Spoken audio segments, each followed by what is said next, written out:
days and weeks, and I'm worried that the bigger picture is being ignored. So let me make a few key points. First, Secretary Perry, Ambassador Volker, and I worked with Mr. Rudy Giuliani on Ukraine matters at the express direction of the President of the United States. We did not want to work with Mr. Giuliani. Simply put, we were playing the hand we were dealt. We all understood that if we refused to work with Mr. Giuliani, we would lose a very important opportunity to cement relations between the United States and Ukraine. So we followed the President's orders. Second, although we disagreed with the need to involve Mr. Giuliani, at the time we did not believe that his role was improper.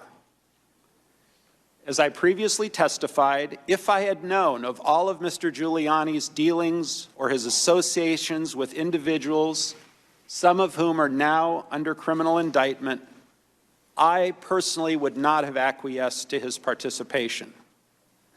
Still, given what we knew at the time, what we were asked to do did not appear to be wrong. Third, let me say, precisely because we did not think that we were engaging in improper behavior, we made every effort to ensure that the relevant decision makers at the National Security Council and the State Department knew the important details of our efforts. The suggestion that we were engaged in some irregular or rogue diplomacy is absolutely false. I have now identified certain State Department emails and messages that provide contemporaneous support for my view.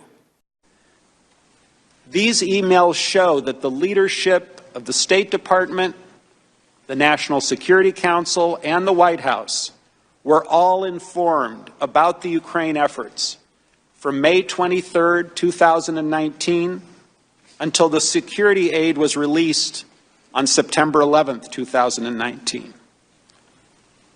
I will quote from some of those messages with you shortly. Fourth, as I testified previously,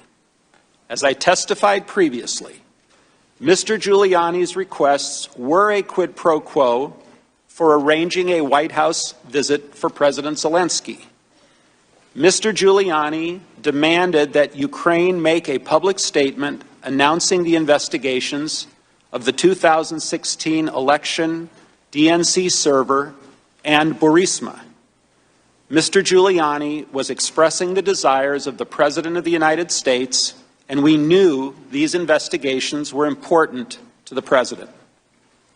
Fifth, in July and August of 2019, we learned that the White House had also suspended security aid to Ukraine. I was adamantly opposed to any suspension of aid. I was adamantly opposed to any suspension of aid, as the Ukrainians needed those funds to fight against Russian aggression.